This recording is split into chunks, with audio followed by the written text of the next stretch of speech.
Hello, I'm Waqar Rizvi, and this is Scope. In today's first segment, we're going to discuss what the ICJ, the International Court of Justice, has decided vis-a-vis the genocide case that the Gambia has brought forth against the Myanmarese government. This, of course, all in context of what Myanmar has done towards the Rohingya people, especially in Rakhine State. As we know, 740,000, 750,000, according to some estimates, of Rohingya have fled the country to neighboring countries such as Bangladesh and otherwise, and are still stuck in those respective countries, considering many of their houses have been razed to the ground. Now, the Gambia brought forth this case at the ICJ, and now the ICJ has said that emergency measures essentially should be brought in, emergency measures of sorts, of course. The ruling is a blow to Myanmar's case, which wanted this entire case thrown out, saying that the court does not have jurisdiction over this, so the Gambia does not really have a case at this point because it's not a state-to-state dispute. All of that, the court throwing out, essentially saying that there is much area of concern here vis-a-vis how Myanmar treats its Rohingya people. Let's discuss a bit of that further. We're joined now by Michael Becker, who is an adjunct assistant professor of law at the Trinity College, Dublin. He's joining us now from County Carlow in Ireland. Joining us from Toronto, Canada, is Jaivet Ealom, who is Chief Strategist Officer at the Canadian Rohingya Development Initiative. He's also studying economics and political science at the University of Toronto. Jaivet and Michael, thank you both for your time today. Michael, let me start with you. What do you make of the ICJ ruling? Will it really make a difference, considering it can't really force Myanmar to enforce this? Sure. Well, it was a striking decision in the sense that it was unanimous. So all 17 judges sitting on the court voted in favor of these provisional measures, and that includes the judge that was appointed by Myanmar, because if a country doesn't have a judge of its nationality on the court, they're allowed to appoint one. Myanmar appointed a German law professor, and he joined the majority of the court in imposing these measures. So I thought that was significant in itself, to have this degree of consensus within the court that there is a real ongoing risk here to the Rohingya population that remains in Myanmar. In terms of enforceability, you're right. There's always a question about whether or not a state will comply with provisional measures or emergency measures ordered by the ICJ. It's, of course, true that the ICJ doesn't have its own police force that can go in to enforce its orders. But ultimately, compliance and enforcement comes down to, in a sense, whether Myanmar is going to take its international obligations seriously, whether it wants to be seen as blatantly flouting what the court has now instructed it to do. And it comes down to the political will of states to enforce this measure by putting pressure on Myanmar to live up to its obligations. Jaivet, what are your thoughts? Do you think that Aung San Suu Kyi and the others within the Myanmarese establishment that they will really actually enforce this? Because we already have the Myanmar Ministry of Foreign Affairs, coming out and saying that this entire decision by the court presented a distorted picture of the situation. That doesn't really bode well for them to then enforce this, right? Right, that's correct. Given that Myanmar society hasn't changed really much for the past decades or so, and then showing that no remote indications of compliance, let alone enforcing the measures, put us like in a skeptical view of it will hardly take any effort to ensure or to comply with the orders that has been ordered by the ICJ. And this is a consistent theme that Myanmar has been saying, that domestic justice need to be given time, domestic justice need to prevail before the international measures kick in. And then this is not a genocide or not ethnic cleansing that has been just take overnight and then that need time to solve. This has been something strategically planned and carried on over the past several decades. And then buying more time, giving more time will ultimately lead to more commitment of crime, perhaps more atrocities going on, what is already going on there. So we have very little hope that it will actually enforce the order. But nevertheless, this is a binding legal obligation, so I think we'll see where it goes. Okay, so Michael, we know that Myanmar carried out an internal investigation of sorts, and it came to the conclusion that war crimes did occur. However, there was no intent for genocide. Why has that not been convincing enough, do you think? Well, a few things. You're correct. So Myanmar set up its own International Commission of Inquiry, which released its report or finalized its report this past week. One problem is that the full report hasn't been made public. So you're correct that the summary they have released says, we believe war crimes or other gross human rights abuses may have taken place, but we did not find evidence of genocidal intent, and we reject those allegations. That's what they've said, but they haven't shown their work, so to speak. We can't assess the basis for the conclusions that they've drawn. And if you line up what we have from Myanmar's commission with the fact-finding report from the mission set up by the UN Human Rights Council, there's just no comparison in terms of the rigor of the methodology, the transparency involved. That's not to say that there aren't reasons to criticize any of these fact-finding reports or things that require more scrutiny. But for Myanmar to continually now refer to the findings of the commission that it established itself without providing more simply isn't going to be, I think, convincing to anyone outside of Myanmar, certainly. They need to release the full report so that the basis for those conclusions can be assessed. Jaivet, do you think at this point there is any light at the end of the tunnel for those Rohingya who are currently outside of Myanmar? So I'm talking about those Rohingya who are right now stuck in Cox's Bazar in Bangladesh or elsewhere. Is there really any realistic hope that they can ever return back to their country? Obviously, this is the time. The time will decide how it goes, and then how Myanmar respond to it. But definitely, this is a first step in a long legal battle, and I think it is early to say if they will ever be able to return or not. But that's definitely we will fight to the very end, to be able and the right to return. And one of the provisions that one of the part of the order that the ICJ ruling was establish the Rohingya as a protected group. So that kind of gives us some sort of hope that you will not be exposed to the restless killing and restless propaganda, soft, hard, pretty much everything that's have been taking place for the past few decades. Yeah. Okay, so Michael, then I want to foremost talk about the ICJ itself and its strength or lack of. How important is this ruling in the context of things? Because, Myanmar, it's not like it's not being condemned over its treatment of Rohingya in the past, even before this ruling came out. What does this ruling do then internationally to the country, its reputation, to Aung San Suu Kyi's reputation? Does this even really matter to them, considering they seem to have really not cared even before this? Well, I can't speak to what's going on inside the minds of Aung San Suu Kyi or other members of the government. Yeah. They decided to take part in the proceedings. I think when this case was filed, some people feared that they might simply choose not to show up. And it's a good thing, I think, that they've decided to take part.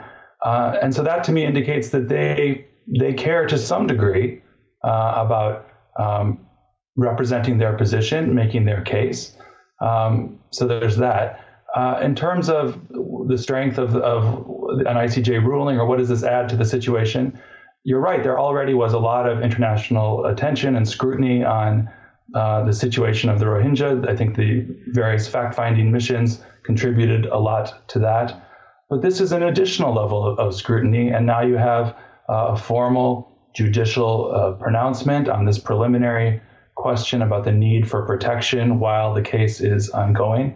I don't think that is of no value. It is important to understand, though, that everything that the court decided yesterday relates simply to this question about whether protection is required while the case is going forward. The court found there's a real risk that the remaining Rohingya in Myanmar are extremely vulnerable. But the court did not make any determination one way or the other about whether genocide has taken place, whether Myanmar is in breach of its obligations. All of those things remain to be decided, and that is a process that's going to take a number of years.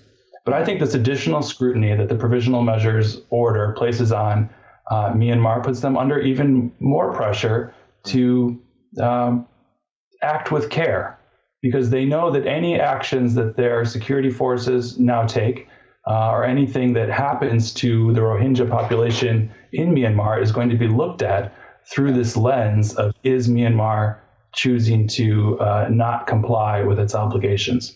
Right. Myanmar also has a reporting requirement that the court imposed. So Myanmar will have to submit reports about what steps it's taking to implement the court's measures. So that is another layer of oversight. Jaivet, just before I break, I want to get your final word before I let you go also. Do you think, Jaivet, that the country's image matters right now in Aung San Suu Kyi's mind? Should she and the establishment be given credit for at least taking part in this process? We hugely believe and we hugely see Aung San Suu Kyi presenting to this court is more of a mechanism or more of a push to buy more time that will ultimately delay what international communities and possible referral to United Nations Security Councils. And regarding for the internal reports, this is something we have been seeing almost like a pattern, like over the past few years. Whenever there is an international fact-finding machine, international court going on, there is almost always a parallel report or parallel commissions set up by the Burmese governments and saying we're inquiring, we're looking into this, and then, but most of these were given like not merit basis, one of the things the Myanmar governments often did was like bashing that international communities and other human rights groups, saying biased opinions and promoting their own sort of agenda and so on and so forth. I think this is the first time that we actually are having merit-based course decisions that cannot be say like it is politically motivated and other sort of like bias involved. So I think to go against such a merit-based course decisions will be hugely, in favor of Aung San Suu Kyi and the government. So we're hoping that it takes some measurement at least to halt, if not to reverse, what is going on the ground. Very well, Jaivet and Michael, we appreciate you. Viewers, I'll be back continuing the discussion on this topic right after this break. Stay tuned.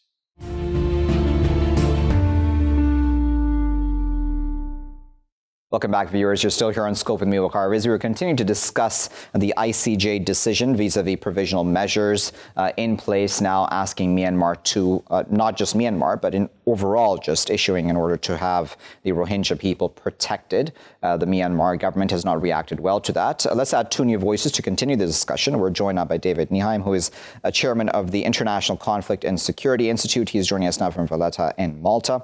Joining us from Toronto, Canada is Jeff Pearce, who's a writer and book author who's also worked as a journalism instructor in the past in Myanmar and who retains a wide network of associates who are still in that country. Jeff and David, thank you both for your time today. Jeff, let me start with you first. Just on the overall issue of accountability vis-a-vis what's happened towards the Rohingya people, do you think that the ICJ decision was an important and a good one? It's an important one, but the concern now is in terms of enforceability. It's all very well, and we've seen this in the past with the UN and with its predecessor, the League of Nations, in terms of saying, okay, there have been war crimes, there have been grave actions and genocides against certain populations. The question is, are they actually going to be having teeth to actually make the regime do what we want to comply? That's what's left here this morning. That's all very well for them to come down with their decision, and we all applaud that. What's going to happen next? Yeah. That's a very good question, isn't it, David? Because that's the concern I would hope on many people's part, that what does this now mean? I mean, certainly credit, as a previous guest I was speaking to has said, credit to the Myanmar establishment for at least taking part in this process. I mean, is that a good thing that they at least realize that, okay, they need to at least be present in such a process instead of just ignoring it? Yes, of course. I think it is part of an accountability process that we're seeing now with this ruling by the ICJ. And I think also from my vantage point, this is a welcome development, because we've seen, in a sense, the rollback of international law over the last decade or so, and now a new assertion and a new, in a sense, push to prevent genocide. I think the other positive development here is that it's not only the Gambia who filed, but the Gambia, with the support of the Organization for Islamic Cooperation and their members. So there is, in a sense, a push forward now to ensure that there are preventive measures taken, and there is perhaps the beginning of an exchange and the beginning of increased pressure on the Myanmar government to take certain actions. Okay, so Jeff, because you have spent time in the past in Myanmar, I'm going to ask you this question just from your experience. Why do you think it is that people, at least that's what we're told on the outside, that people have these sort of sentiments towards the Rohingya people specifically, as far as them not being citizens, or equal citizens at the very least, as they would be? Well, that's a very complex question. And the thing is, frankly, the best person I think who has written on this is Thant Minh Oo. He's just come out with a new book, The Hidden History of Burma, and he points out that the attacks by insurgents from the Rohingya go back literally to around the time of the dawn of Burma as an independent nation, soon after colonization. And the insurgency and various forms of the insurgency have lasted over decades, but we've never seen a response to it in terms of what amounts to ethnic cleansing before until modern times. We saw this before, and I think maybe David would hopefully back me up on this. We saw this in terms of what happened in, say, the Balkans to an extent in the 1990s. We see this in terms of inter-ethnic fighting in terms of Ethiopia. There seems to be a cycle that happens to countries when they're in the transition to what we all hope is going to be a more democratic government. And then you have other factors play in. If you look at the complexities of this, you see a Buddhist sort of system which probably saw a bit of its power ebbing and was a little afraid of what its power was ebbing with the rise in terms of the transition to democracy. Yeah. And we can point the finger there.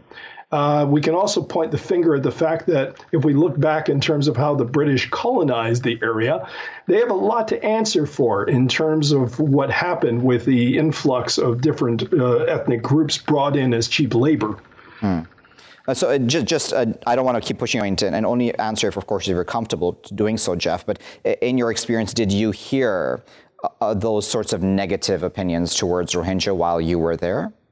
No, and I think if you spoke to many people around that time, you wouldn't find that kind of bigotry and bias. You certainly would have been very surprised to see it from the Buddhist priests who were considered, who were highly respected in the country. For them to be saying the kind of radicalized, noxious, toxic hate towards Muslims at that time was just unthinkable. That came later and just, of course, took the world by storm. And also keep in mind that a good portion of Burmese people within the country itself don't readily accept that this is happening, which is terrible because we've got to find a way to educate them in terms of that this is happening. And the only thing we can do is say to them, look, you went through the Saffron Revolution where you saw the military arrest hundreds of your neighbors, perhaps thousands, and kill an untold number, which we still don't know to this day. Why is it so difficult for you to believe that they would do this to a minority? And I never see that point made in terms of Western coverage. And that's a very good point. If you allow me, I wanted to put them to David, in fact, because David, that does seem to be a huge discrepancy, doesn't it? Like even the way that Aung San Suu Kyi talks about the Rohingya, right? She'll say that, listen, what we've been doing in Rakhine State is basically anti-terrorism activities. We're carrying out counterterrorism activities, trying to clear the area of insurgency, etc. And the rest of the population, or I won't say everybody, I won't generalize every single Myanmarese citizen, but a lot of them believe her and believe the establishment, versus the rest of the world who's looking from the outside in horrified. What do you make of that huge discrepancy? Well, look, I think it's important to understand that this is still a transition period, as Jeff was saying, for Myanmar towards democracy, and that transition period is very delicate. The military in Myanmar is still powerful, still controls many parts of the establishment, and perhaps part of what we're seeing in terms of the response to this is an internal dialogue, perhaps even an internal negotiation to push the military towards more responsible counterinsurgency actions. As also Jeff was saying, this is not a context that is new to insurgency. The insurgency has been going on in Rakhine State for a while, along with counterinsurgency measures, as well as it has in other parts of the country. So the country is still fragmented in many ways and still experiencing a number of insurgencies. And in dealing with them, the democratic regime needs to deal with the military and push forward on norms of behavior that are better and improved, but it's delicate. I mean, I don't know. I'm looking at the vid, and I'm seeing that we have 700,000 plus Rohingya outside the country right now, essentially already living in exile, right, from their own country. We're talking about a transition period, sure, but then when you don't even have them within the country on the ground, their villages razed, that doesn't really bode very well for the future, does it, for them even returning? I mean, I know I'm sounding very pessimistic here, but how does one even see that really transitioning to anything good? Absolutely, I agree with you, and I think the ruling by the ICJ is appropriate because actions have been taken, which are seen as precursors to genocide and to ethnic cleansing. And the last time the ICJ ruled on this was on Srebrenica in the Western Balkans. The fact of the matter here is that actions have been taken. We want to ensure that further actions that are tantamount to genocide are prevented. But the prognosis, as you say, is not good. It's not good for returnees, and it's not good for the ongoing situation on the ground in Rakhine State. Okay, finally, I'll give you the final word then, Jeff. Just on the person of Aung San Suu Kyi herself, she decided to take part in this very directly, showing up at the court herself to present her country's defense. A lot of people are critical, of course, of her because of her reputation as a human rights icon around the world for many years, especially when she was still under arrest. Why do you think that star has fallen so low? Yeah, this speaks to something that we all venerated. Well, all of us venerated Aung San Suu Kyi in the West. Movies were made about her.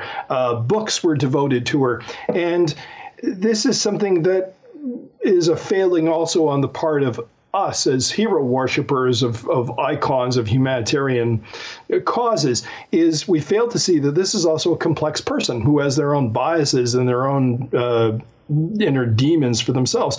And it shows if you're not going to protect the most vulnerable people within your country, how can we trust you to look after the rest of the population? These were certain concerns which were never taken up. There were the complexities of Burma. It's multiple ethnicities, it's multiple groups, it's multiple dynamics were never really fully explored outside the country. It was seen in a good versus evil dynamic, which was easy for the West to interpret. Indeed. Evil military junta, underdog people as a whole, without even looking at the complexity of the people. But, we're also seeing Muslims at risk in various populations around the world right now. And we should be looking at why that is happening now. It's not just in Myanmar. You're seeing Muslim minority populations across the globe at risk. But before we wade into those struggles, let's be sure to do our homework in terms of the dynamics. Indeed. All right, we'll leave there as a final thought, but we do appreciate both Jeff and David for their time today and, of course, their important insight as well. Viewers, David, Michael, Jeff, and Jaivet all made the same point. This is a good ruling. It's not even the final ruling, certainly, on the genocide case, just a ruling on the provisional measures, which it has now demanded that be brought in to protect the Rohingya people, that on the part of the ICJ. The genocide ruling will take a significant amount of time because from here on in, we need to hear a lot more detailed defense arguments as well as prosecution arguments about why Myanmar may very well have carried out genocide already against the Rohingya people. But the fact is that even in a country which is in a transition phase, possibly to some form of democracy, you do have 700,000 plus of your own citizens outside the country's borders right now. How can they be brought back into the fore, especially in a situation where their villages have been razed in Rakhine State, and there is significant negative feelings and negative sentiments towards them brought up, be it by Buddhist priests, be it by the Myanmar generals themselves, or even really Aung San Suu Kyi and her own racist biases towards those people. And, the accusations that they're just essentially terrorists. You can't label everybody terrorists out of a group. We'll keep a close eye, of course, on how this, case develops there at the ICJ and if Myanmar does respect the court's orders going forward. I'll be back with my next segment after this break. Stay tuned. Welcome back, viewers. You're still here on Scope with me, Waqar Rizvi. We're going to discuss in this segment now Donald Trump saying that the travel ban that he has put in place at the beginning, which was only in place against Muslim-majority countries, till there was quite a bit of criticism regarding that, and then the likes of North Korea and Venezuela, I believe, were added on. Now he wants to expand the list of countries with travel bans of those who can enter the United States, that the citizens of those countries would then have significant hurdles in trying to get to the U.S., be it just for a visit or conferences or otherwise. And obviously, a lot of people are quite disturbed by this because the list that has now come out of potential countries that could be placed on this list includes those who are U.S. allies, such as even Nigeria, really. So what does all of this mean? Does this really keep the U.S. secure to go about dealing with its national security issues in this fashion? Let's discuss this further. We're joined now by Michael Lane, who is the founder of the American Institute for Foreign Policy. He's joining us from Washington, D.C. Joining us from Connecticut in the U.S. is Allan Dodds-Frank, who is an investigative correspondent based in New York. He first investigated Trump in the 80s. He's formerly been on ABC, CNN, and Bloomberg. He's also former senior editor at Forbes and former president of the Overseas Press Club of America. Allan and Michael, thank you both for your time today, and good morning to you both. Michael, let me start with you. What do you make of the travel ban? This is the concept itself, firstly, because there's been a lot of criticism, as you well know. It's gone through the courts. The highest court of the country allowed for the initial or the ban as it stands right now to go through. But will adding additional countries help keep the U.S. homeland secure? Thank you, Waqar. As you know, in the beginning, Donald Trump got it wrong, and that was on the campaign trail before he was president, when he said that he was going to have quote, a Muslim ban. That was the wrong thing to say, and it was indeed the wrong thing to do. When he finally got around, I think it was his second week of his presidency, to making an executive order that would make the whole thing happen, he realized that he had to correct his campaign trail mistake, but they did it in such a rushed method that they got it wrong legally in the process, and I think the courts correctly struck it down. Forced to go back and really look at what he was trying to accomplish, which was the safety and security of the United States. They ultimately, in version 3.0, I think, got it right. It did pass muster with the Supreme Court, and that travel ban which included 7 original countries, was expanded by 2, as you pointed out, North Korea and Venezuela, and it was also reduced by 2. I think they were Sudan and Iraq that were taken off it. Now we have 5 additional countries that are being considered, including, as you said, Nigeria, Belarus, Myanmar, Eritrea, and one, I think Sudan is actually back on the list now. Yes, it is, for consideration. And the criteria that the Trump administration seems to be using now appears to me to be valid. What they've said is that if the right technology is not being used in the passports to keep the passports secure and legitimate, or if the anti-terrorism procedures that government has in place do not meet U.S. standards for travel, and or other things that impact U.S. security, that is how you wind up on this list. Okay. When we see the details released next Monday, we'll find out if he's complying with what the rumors are. Allan, what are your thoughts on this? Certainly, I would imagine no one around the world would argue that the U.S. president should not do everything in his power to keep the U.S. homeland secure. Is this the best way to go about doing it, though? I doubt that it's the best way to do it, and I doubt that if it were not in an election year and Donald Trump were not trying to expand his domestic base by appealing to racist and religious bigotry, it wouldn't be happening, regardless of whether the Supreme Court approves it or not. My take on it is that it's strictly a cheap political play, much like anything else he does to divert attention from impeachment, including, say, an attack in Iraq. Okay, on that point then, Michael, one can argue, let's just get the most latest example of somebody who's being deported from the U.S. I believe it was an Iranian student who was an undergrad, if I'm not mistaken, tried to enter the U.S. At the border, he was told, no, you can't come in. CBP has essentially canceled your visa, if I'm not mistaken. That's what occurred. There were protests. There was a 48-hour stay given, but that wasn't respected by the CBP. He was still deported. You know, all of that, the optics aren't very good, right? As you said, the original ban when it first came in, which obviously has included Iran from day one, it's just had major human rights issues, right? And the way it's being dealt with. Is this how America really wants to be seen by the world? Because we've always been told around the world, this is the land of the free, it's a welcoming place. It doesn't really look very welcoming anymore, does it? Well, I said in my first answer that, yes, Donald Trump got it wrong. His legal team did not a very good job in terms of putting it together when they were, told, okay, on day 1, this is a priority. On day 2, I want your answer. It just wasn't handled well at all. We found out from the Supreme Court months later that on version 3.0, they did get it right.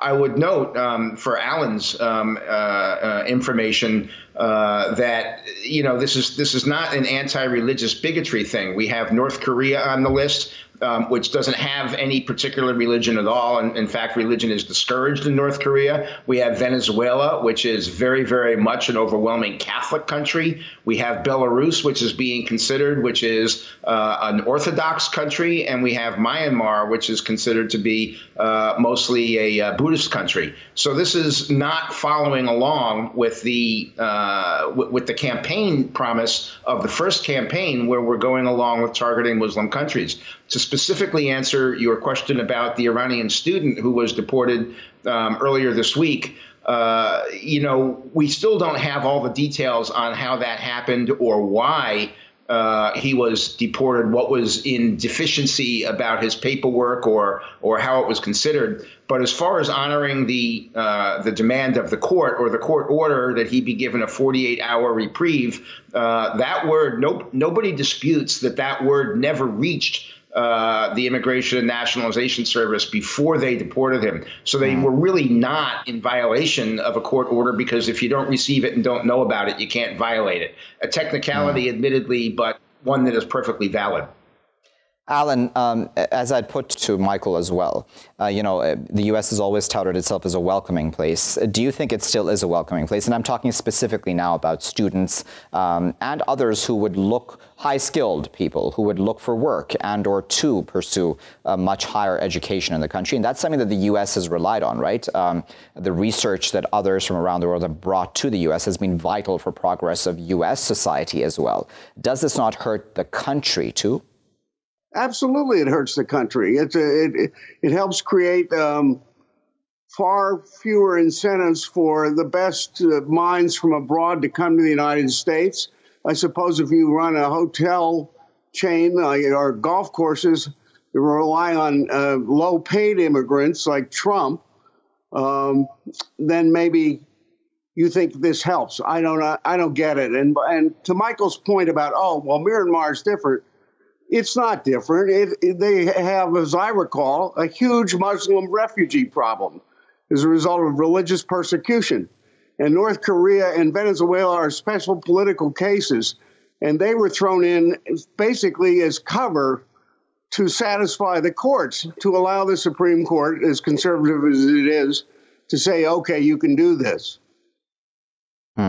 But then, Allan, again, going back to the point that Michael had made in his answer as well, do you not give Donald Trump credit for the fact that he has secured the homeland in the sense that this is now seemingly working at some level? Well, what wasn't working before? What problem did this correct? This is like building the wall on the southern border. Has that really corrected anything, or do you create a problem and then create a solution for the problem that you created that didn't exist before you did it? Okay, so Michael, I wanted to get your on the question that I had put to Allan as well about what this means for just progress for the U.S. Because let me throw it in there. Iran, for example, has very good universities, and some of the brightest minds of engineering, for example, come out of Sharif University in Iran. Or there are other countries, Nigerian universities, or otherwise. There are smart minds and people within all of those respective countries who would possibly want to be studying in the U.S. for further education and or work and contribute to U.S. society. All of the above, then the United States will miss out on. That's not the kind of message that Trump wants to send out, or is that what he's looking to send out? Well, I think that it's good for the United States and good for the students to have a lot of foreign students matriculating in STEM courses here in the United States. The vast majority of those students wind up staying in the United States after they graduate, which is good for our economy and good for our industry. So that's a good thing. By having this travel restriction narrowly drawn, yes, we're going to miss out on some bright minds who would otherwise have made fairly good contributions to the U.S. educational system and perhaps over time to U.S. industry and the United States economy. But we're talking, a small percentage of the world. Mr. Trump has apparently, I hope anyway, has apparently balanced off the negative view of the United States of having restrictions that are viewed by parts of the world as unfair, and the negative part of missing the opportunity for those bright minds to participate in the United States. He's balanced that off against what he perceives the need for safety and security of the United States to be, and he comes down on the side of safety and security. It is a trade-off.